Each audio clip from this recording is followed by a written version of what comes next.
I remember when in our days in camp, so there was a canteen. The thing that always stood out in the canteen was this sign that said, "Money is the source of all evil. Leave your evil here." I'm sure you've seen similar signs, similar expressions. And it just was implanted in my mind. I remember it all these years. But is it true?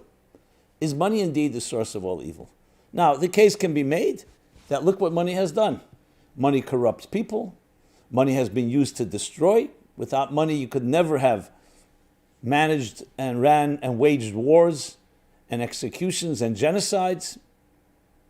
But on the other hand, we've seen money has also built beautiful things. Money has made this world a far more civilized place. Nobility, charity, kindness, virtue is all a result of money as well. So what is the story with money? And we know that people who make money, they have the choice. Just because you make a lot of money doesn't make you a better person. It doesn't necessarily make you a worse person. Maybe it comes down to who you are. And then we look at and see what you do with your money.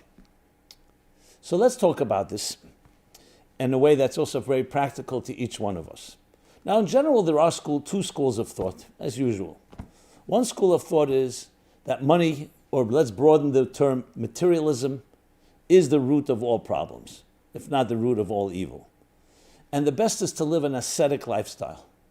A lifestyle where you're not preoccupied with competition with others, having to please, whether it's an employee or an employer, or it's a client, or that whole game that people play, and then it becomes an end in itself.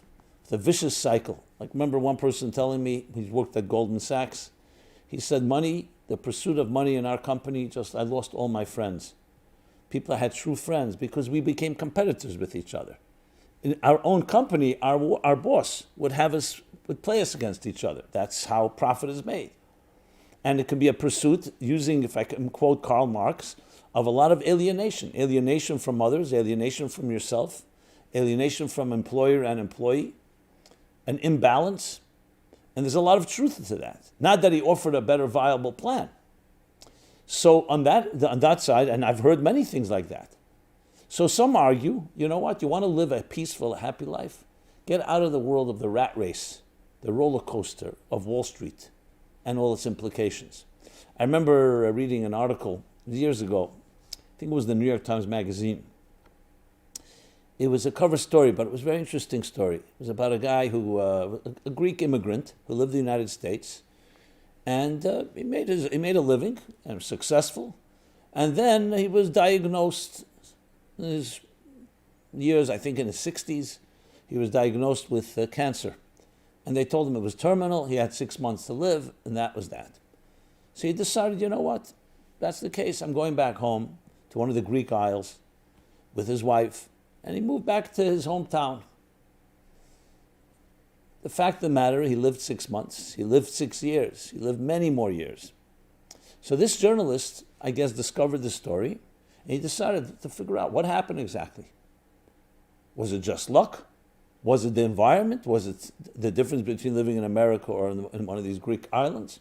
So he went there. He went to this town, small town, and Greece is made up of many little islands, and all these towns all over. Yeah, and he meets him. He's all healthy and well, and he starts studying.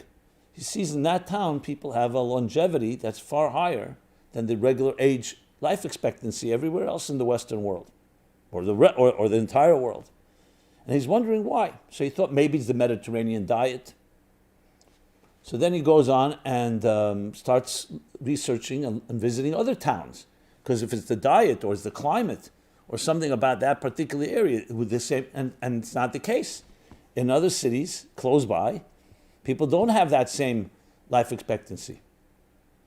And he couldn't figure it out until he realized this town was unique. They didn't have clocks. There were no clocks. I'm sure some people had watches, but it was not like a permanent fixture. And then he realized the entire town did not work around schedules and deadlines. They were primarily a social network, a real social network, not a virtual one. They interacted, they had coffee, tea. It was all about like one large family. Yes, people worked, but work was not their primary activity. It was just a minimum to make ends meet. And they helped each other. And he realized the whole environment was a very different one than most of us are familiar with. And he came to the conclusion that that was that changed. His entire pace of life, the pressures from the outside were essentially wearing him down and definitely weakened his immune system. And here he was living a far more peaceful, calm life, nurtured by each other. We know how much people need each other. Anyway, I remember the end of the article was the best part. He says, so he decided he's going back to America, and of course he's going to interview the doctors that diagnosed him. He comes back, all the doctors are dead. That's the last line of the article. So it's an interesting argument to be made that perhaps the pursuit of money as an end in itself and just become as wealthy as you can, and then you can buy whatever you want, which is of course the dream of the Western dream. And I don't know the Eastern world that well, but I would say a large part of this world, including China and other Asian countries and so on. So some would argue that itself, forget about whether money corrupts per se, and that money can be destructive, but the very drive of that goes against the grain of the natural soul. You can make a very strong argument, and therefore an ascetic lifestyle, which was very appealing, especially in the 60s. People moved to farms, the more hippie style, just that type of more blissful life. So that's one argument. The other argument, beginning with Calvin and Hegel and other the philosophers that argued, which ultimately evolved into the Protestant work ethic, that though work was actually seen as menial in the days of the Romans and the Greeks of old, and the emperor philosophers, the king philosophers, were not busy with menial labor. They had servants for that. They were busy with ideas, with romance, with poetry, with transcendence. Yet, this developed into a theory which is, no, we go to work and we work ethically, with virtue, charity. And therefore, the approach would be absolutely engage in it. And in many ways, this was the birth of capitalism. Now, capitalism, raw capitalism, can be very selfish and greedy, driven by personal gain. But it has been tamed. Different laws. Socialism has had definitely an impact on capitalism. We wouldn't have unions, workers' rights, workers' compensation, many of the rights that are given to workers to be able to, they couldn't not just be slaves to their employers. But nevertheless, capitalism is driven very much that money is the driving force, but we have to learn how to guide it, and some say through charity. Andrew Carnegie has an excellent essay. It was called The Gospel of Wealth. I think now it was first called Wealth, now it's called The Gospel of Wealth.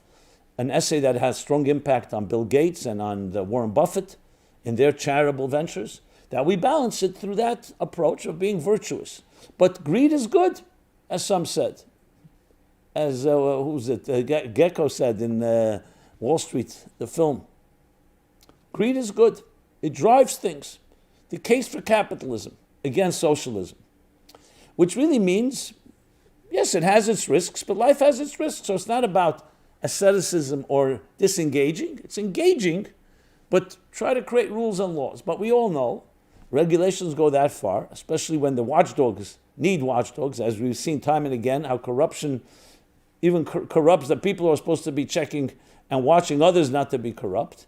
And there we go, back to the merry-go-round of money, the vicious cycle. And if you go a little further on that end of the spectrum, you know what? This is life. And the fact of the matter is, yes, people with money feel they're in control and they feel they can buy others. And people, what will they do for money? Just look at someone who's very wealthy. Look how people gravitate around them. Look how they suck up to them, so to speak, and how they constantly trying to gratiate themselves. Money talks. That's how it is. So, is there a third option? And the answer is absolutely. And we'll call it the soul of wealth, the soul of money. A number of years ago, I was invited to Cambridge University. They had actually a conference, and it was called Affluence and Religion. And these discussions were, I was asked to deliver a paper on money and spirituality.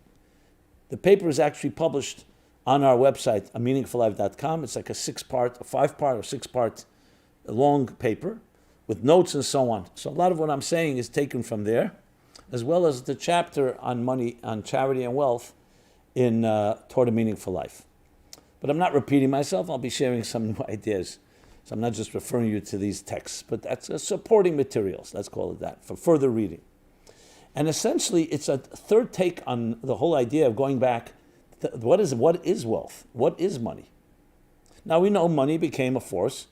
Once upon a time it was trading goods. I gave you rice, you gave me potatoes, etc.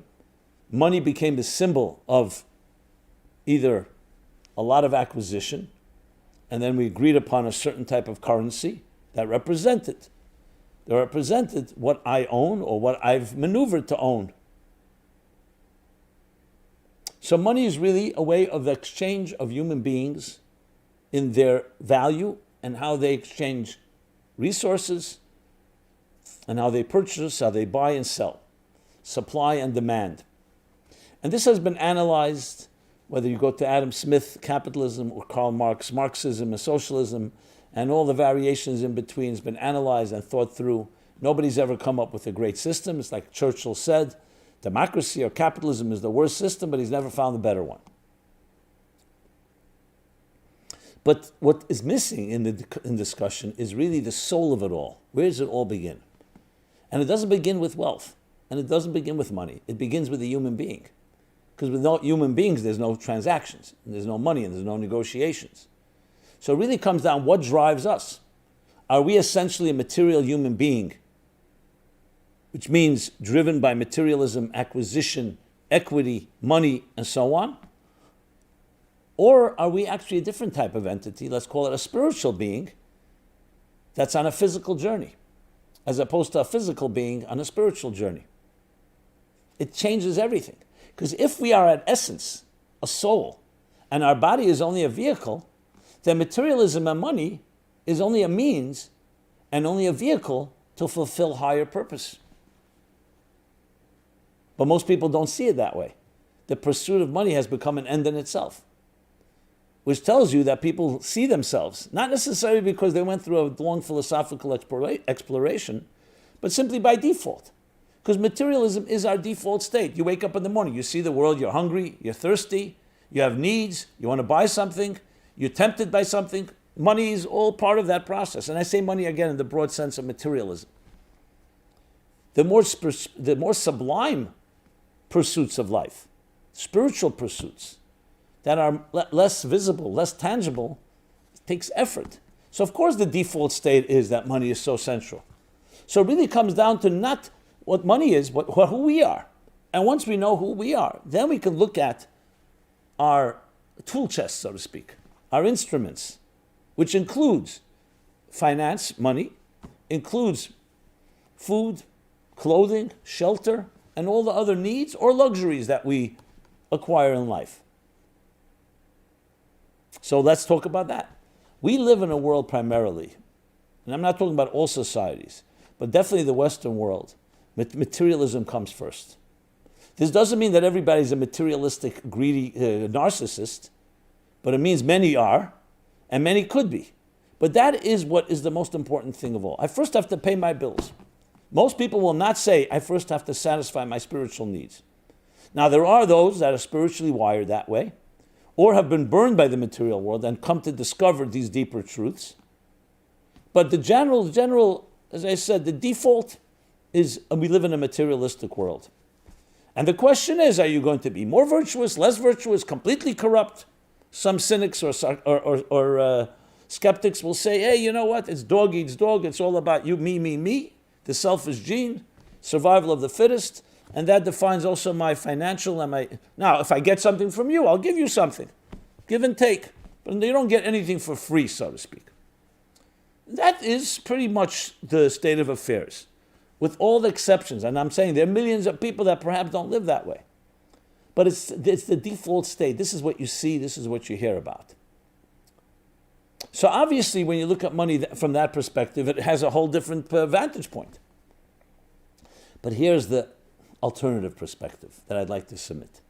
We are fundamentally a soul. You and I you're a soul.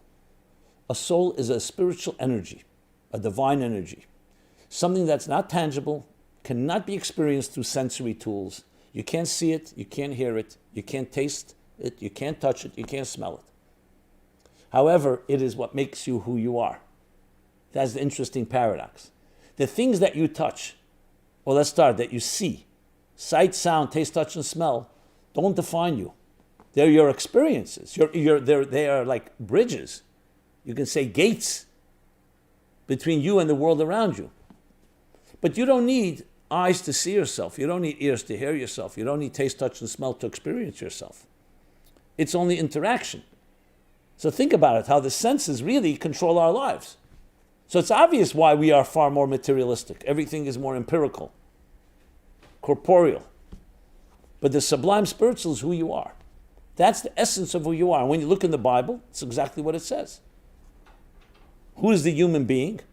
Yes, a piece of clay, piece of earth, imbued with the divine breath, with spiritual energy. And that's the difference between a corpse, God forbid, and a living being. The living being is the soul that makes you. You want to use a different word than soul? Use electricity, use spirit. Those are semantics. Now, what does this soul look like? Since we can't experience it with our sensory tools, but we experience it other ways. We experience it when we're touched, when we're sad, when we're happy, when we're in love, when we're seeking something deeper than just the material universe. And using Kabbalistic language, mystics, the material world is just a husk, a shell, a surface level. Think of it like the surface of the sea that covers up everything beneath it. There's a whole world beneath it. Now, this is not so mysterious, not so crazy today. I remember when I wrote Toward a Meaningful Life, the publisher said to me, she said, remember, today people are comfortable with the invisible. Don't be afraid to talk about the invisible. And I said, what do you mean? He said, look, mobile phones, internet, technology. And absolutely. We now today see the material world. Everybody knows the material world is the surface. It's made up of elements. Elements are made up of molecules. Molecules are comprised of atoms. Atoms, the building blocks are subatomic particles. And down the rabbit hole you go. No one knows how far. The deeper you go, beneath the surface, not out there, within, the less tangible it is. No one has ever seen subatomic particles under a microscope. But we know it's there. It's just like DNA and other microscopic forces that define this world. We know today, you don't see electricity. You don't see the sound waves that when you're speaking on a mobile phone, like what's connecting us, there's no wire, but there's something there in the air, if you wish, whatever you want to call it. The soul is the fundamental essence of who you are. It's compared to a flame. And like a flame that flickers, it's restless. And it's always seeking upwards, always going upward. It's licking the air to reach upward like a flame. The body is the vehicle, literally like a vehicle. And they work together, they become joined as one. So think how absurd it is. That ship, the vehicle, is telling the captain, the soul, where to go. You ask someone, who are you? They don't tell you who I am. They give you their business card. But that's what you do. And some people sadly will say, well, what I do has become who I am. Shouldn't it be the other way around? Who you are should define what you do. So when you think of it that way, if you can think of it from the inside out, that you are a soul that entered into this material world, now we're suddenly faced with materialism, with money, with finance, with all that money represents. But in that context, you're dealing with shells. Yes, they're powerful in the material world. You can buy things. People with money are worshipped, are honored. But it's like honoring the shell and forgetting about the fruit. What we should be honoring is the personality of an individual, their contributions, their transcendent pursuits. But what can you expect in a material world? A material world values what it sees important, which is materialism.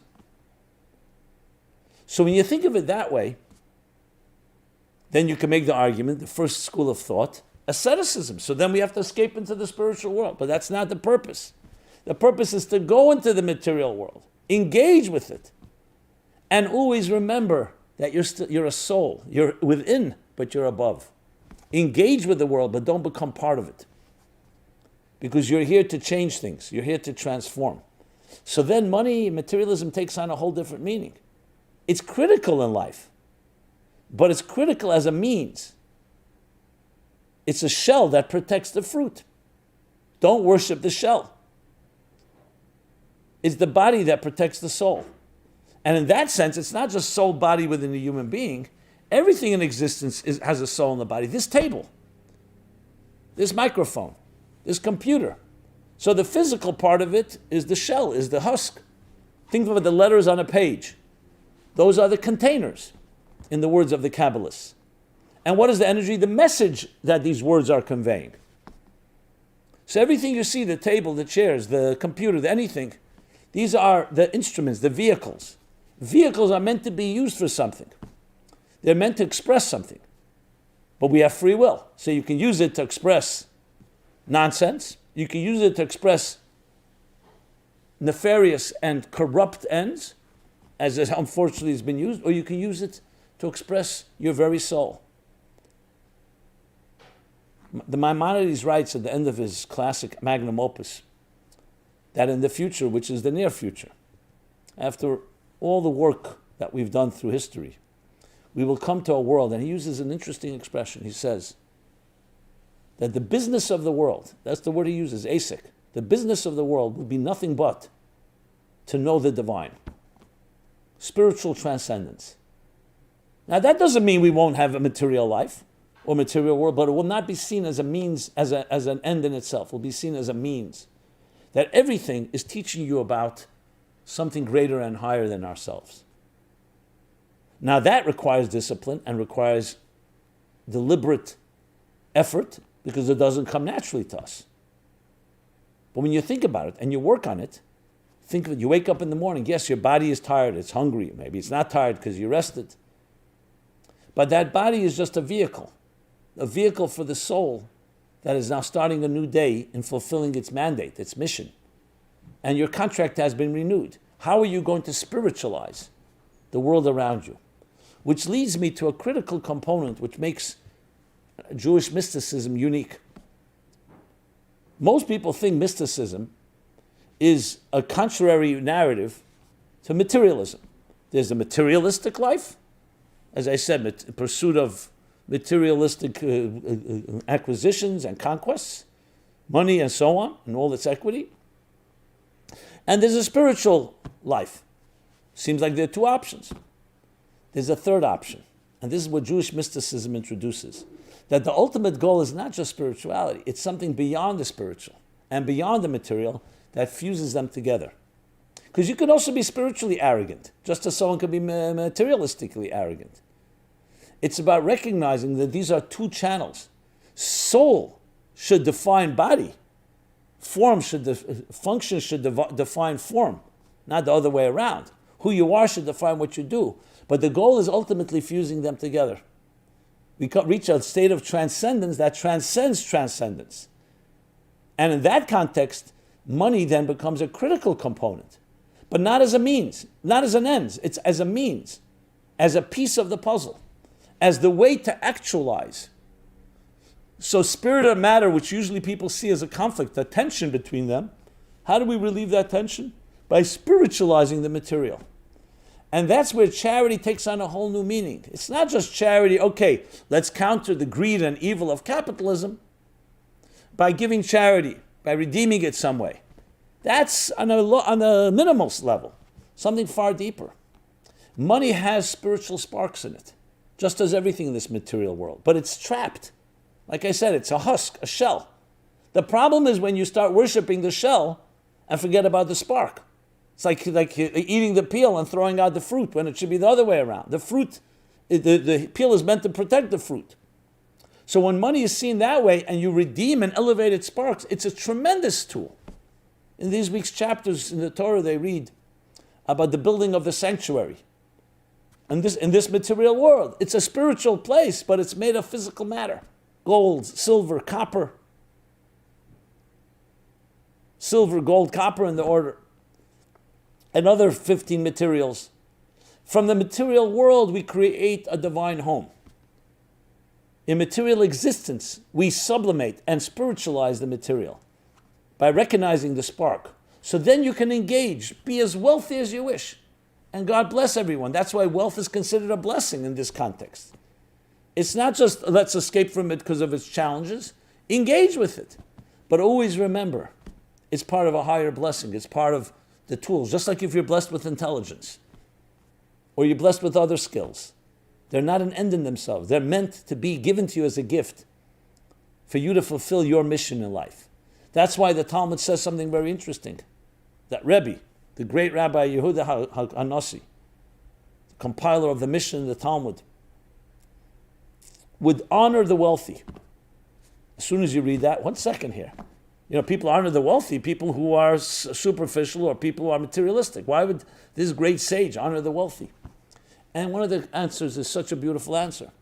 He's honoring them because if God blessed them with wealth, it means God entrusted them with the means to be able to help make this world a better place. So he's honoring their opportunity like you would honor anyone with a skill.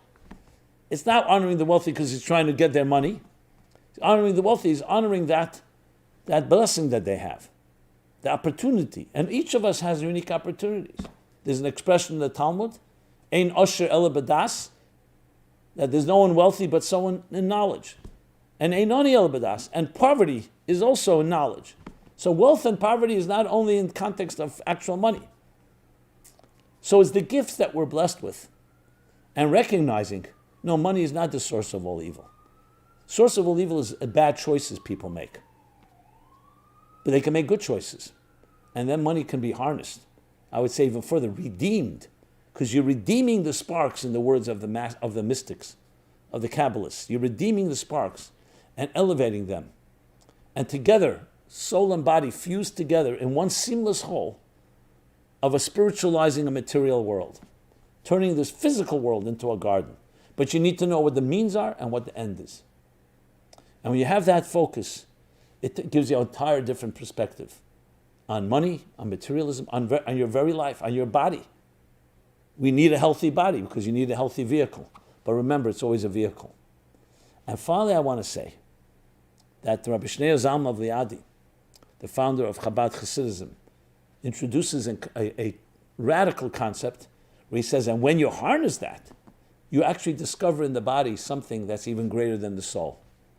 Because the soul is by nature transcendent. The body by nature is egocentric. But the body's very egocentric nature comes from a level that's beyond soul and beyond body. What he calls coming from the very essence that does not have a source. And that's why it created our egocentricity of what he calls the yesh, the identity of this very physical world, in a way that we don't feel we have a source either. So that can be used in the wrong way by saying, you know what, I'm a self-made person. Or it could be used and harnessed in the right way to discover that very essence comes from from the highest level possible. But the soul needs to educate the body in that direction. And then you discover that the body contributes something. When I say body again, I mean materialism, I mean the husks, I mean the shells, I mean everything that this material world represents, that catapults the soul to other places. And the soul directs and guides the body into transcendence. And together, a beautiful, seamless, majestic cosmic dance where matter and spirit, E equals MC squared, the ultimate fusion, the ultimate marriage of heaven and earth, of body and soul, of money and its very soul. May each of us be blessed with that clarity and maintain it, and don't allow the material world and money to distract you into thinking that is an end in itself. This has been Simon Jacobson, and thank you for listening. Meaningful Life Center, meaningfullife.com. Please check us out. This program and so many other programs, we have a full, robust calendar of events online on various topics for different audiences. Please check it out right on our site, meaningfullife.com. Love to hear your feedback, thoughts, comments, questions, critique, and please share this with others. We're basically on all the platforms out there, trying to use technology, trying to use the material instruments of this world to spread light, to spread spirituality, and to spread a message of that will fuse the two together in the fullest sense of the word. Thank you again. Be well. This program is brought to you by the Meaningful Life Center. Please help us continue our programs. Make even a small contribution at meaningfullife.com/donate.